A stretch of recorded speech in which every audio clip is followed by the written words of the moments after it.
जय हिंद दोस्तों। आज हम हिंदी व्याकरण से संबंधित कुछ इम्पोर्टेंट टॉपिक पे डिस्कस करेंगे। आप लोगों को बताएंगे कि हलंत कहाँ लगता है और कैसे लगता है, क्यों लगता है और कब लगता है। इस बात को मैं इस वीडियो में बताऊंगा कि हलंत का प्रयोग कब और कैसे कहाँ किया जाता है। सबसे पहले ध्यान देंगे कि हलंत हमेशा व्यंजन अक्षर के साथ लगता है। जैसे चा हो गया हमारा, चा, चा, का, खा। जो हमारा हलंत हमेशा व्यंजन अक्षरों के साथ ही लगता है।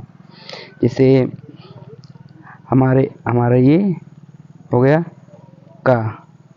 अगर का इस तरह लिखा है तो का को इस तरह भी हम लिख सकते हैं, का आधा का। पूरा का तभी बनेगा जब इसमें स्वर का मेल हो। जैसे देखते हैं, हम देखेंगे लिखा है का, तो का इसका अगर संधि विच्छेद हम करेंगे, का पे हलन प्लस आ, छोटा आ,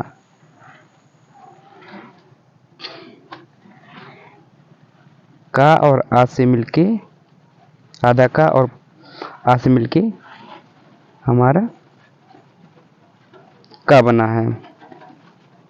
जैसे और देखेंगे इसी तरह हम, जैसे लिखा है कुत्ता, कुत्ता ऐसे लिखते हैं ना। एक कुत्ता है, इसको इस तरह भी हम लिख सकते हैं, कुत्ता।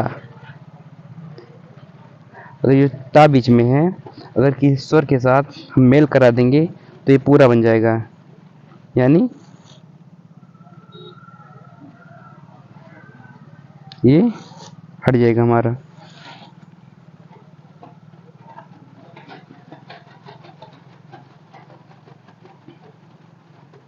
ये हट जाएगा हमारा। इसी तरह देखेंगे हम कि आगे देखेंगे हम हलन का प्रयोग कैसे और किस जगह किया जाता है। यानी जो अधूरा अक्षर रहेगा व्यंजन, उसमें जब तक स्वर नहीं मिलेगा वो पूरी तरह से पूर्ण अक्षर नहीं बन पाएगा।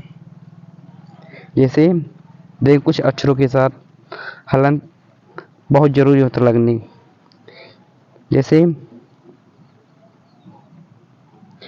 इसमें हमारा जो रूल है,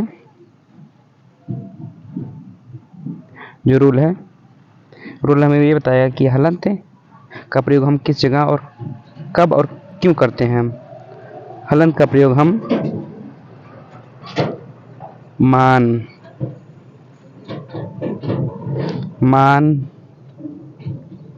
वान, हान प्रत्यांत शब्दों में हलंत का प्रयोग आवश्यक होना चाहिए।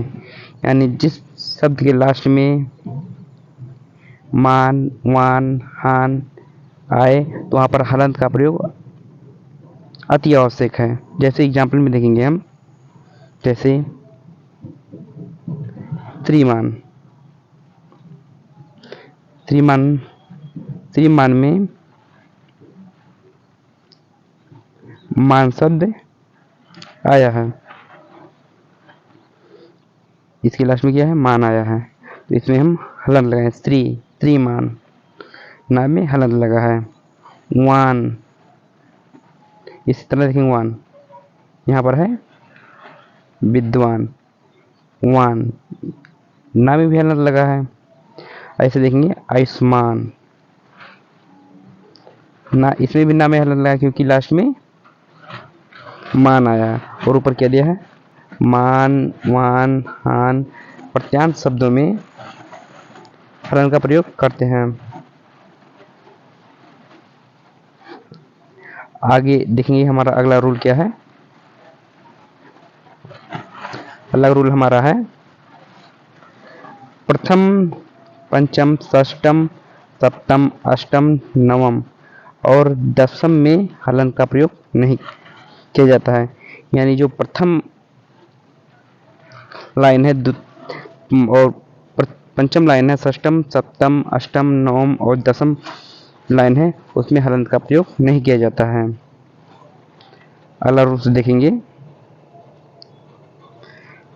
ता, अम, उत प्रत्यांत तत्समक शब्दों में हलंत का प्रयोग किया जाता है। यानी जो तत्समक शब्द रहेंगे उसमें हलंत का प्रयोग हम करते हैं, जैसे स्वागतम, विद्युत, जगत, परिषद, पश्चात, शरद, इस समय हम हलंत का प्रयोग करते हैं। एक बार और ध्यान दीजिएगा, ता, अम, उत प्रत्यांत तत्समक शब्दों में हलंत का प्रयोग किया जाता है।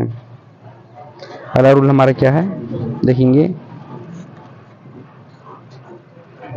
व्यंजनों के संयुक्त रूप में हलंत का प्रयोग, हलंत के प्रयोग से ज़्यादा सहायता मिलती है। यानी जब व्यंजन के जो संयुक्त रूप रहते हैं उसमें हलंत के प्रयोग से हमें बहुत आसानी होती है, अस्पष्टता में पढ़ने में आसानी होती है और लिखने में भी आसानी होती है। इसी के प्रयोग से हमें अक्षर में अस्पष्टता नजर आती है। देखेंगे, व्यंजनों के संयुक्त रूप में हलंत का के प्रयोग से ज़्यादा अस्पष्टता मिलती है। जैसे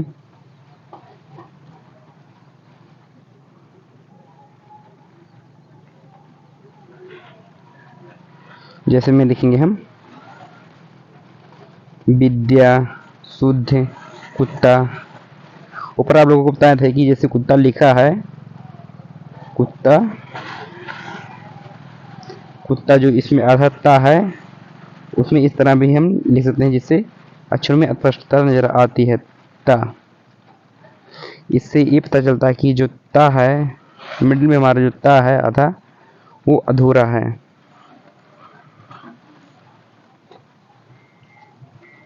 एक बार फिर से देखेंगे रूल्स को।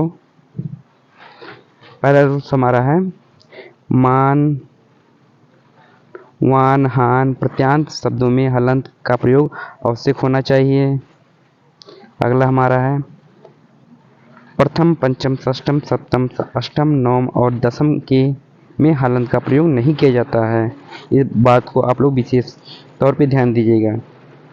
जो प्रथम, पंचम, षष्टम, सप्तम, अष्टम, नवम और दसम में हलंत का प्रयोग नहीं किया जाता है। तीसरा रूल से देखेंगे हम, ता, अम, उत प्रत्यांत तत्समक शब्दों में हलंत का प्रयोग किया जाता है। ता, अम, उत प्रत्यांत तत्समक शब्दों में हलंत का प्रयोग किया जाता है, जैसे स्वागतम, विद्युत, जगत, परिषद, शरद, पश्चात आदि आदि में हलंत का प्रयोग किया जाता है। और चौथा हमारा रूल्स है, व्यंजनों के संयुक्त रूप में हलंत का प्रयोग, हलंत के प्रयोग से ज़्यादा अस्पष्टता नजर आती है।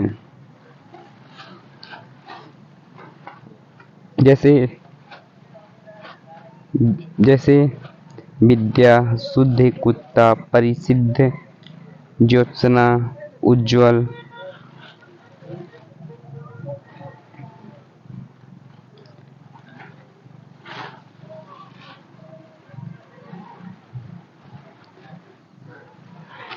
आशा करता हूँ कि आप लोगों को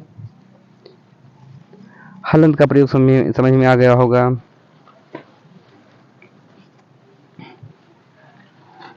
बस आज की वीडियो में इतना ही दोस्तों, फिर मिलेंगे एक नई वीडियो के साथ, एक नए टॉपिक के साथ। और आप इस वीडियो को 1 से 2 बार देख लीजिएगा ताकि आपको हलंत में कोई प्रॉब्लम ना आए, क्योंकि हलंत के प्रयोग से संबंधित क्वेश्चन कंपटीशन एग्जाम में बहुत बार ही पूछा जाता है, जिसमें बच्चों को कन्फ्यूजन होती है।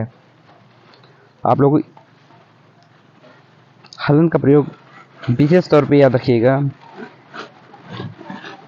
जय हिंद दोस्तों, बस इतना ही।